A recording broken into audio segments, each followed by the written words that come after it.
നല്ല പോളിംഗ് ഉണ്ടാവും. ആ പോളിംഗ് ഇടതുപക്ഷ ജനാധിപത്യ മുന്നണിക്കുള്ള അനുകൂലമായ വിധിയെഴുത്തുണ്ടാവുമെന്നാണ് ഞാൻ കരുതുന്നത്. സ്വാഭാവികമായിട്ട് ഇനിയിപ്പോ പാർട്ടി പ്രവർത്തകരുടെ കൈകളിലേക്ക് പോവുകയാണ്. ഏതൊക്കെ സ്ഥലങ്ങളിലേക്കാണ് പര്യടനം? എങ്ങനെയാണ്?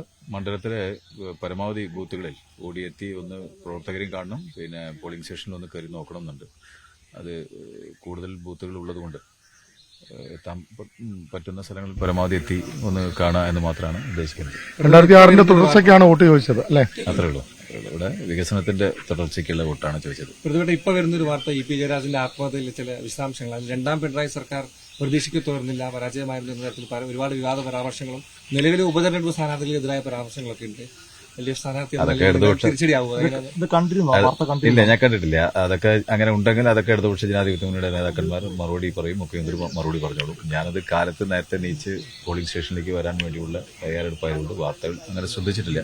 തെരഞ്ഞെടുപ്പ് ദിവസം അങ്ങനെ വരുമ്പോഴേ അതൊരു തിരിച്ചടിയാകുമെന്ന് ആശങ്കയുണ്ട്. കാരണം ഒരുപാട് വിമർശനങ്ങളുണ്ട് അതിൽ.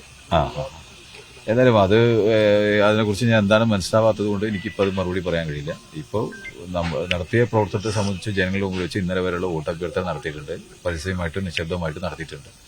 അപ്പോൾ അത് പരമാവധി ജനങ്ങൾ അത് നോക്കി വിലയിരുത്തുന്നതാണ് എന്റെ വിശ്വാസം. മറ്റു വിഷയങ്ങളെല്ലാം അതിന് മറുപടി കിട്ടുന്നതോടുകൂടി ജനങ്ങൾക്ക് അത് വ്യക്തത വരും.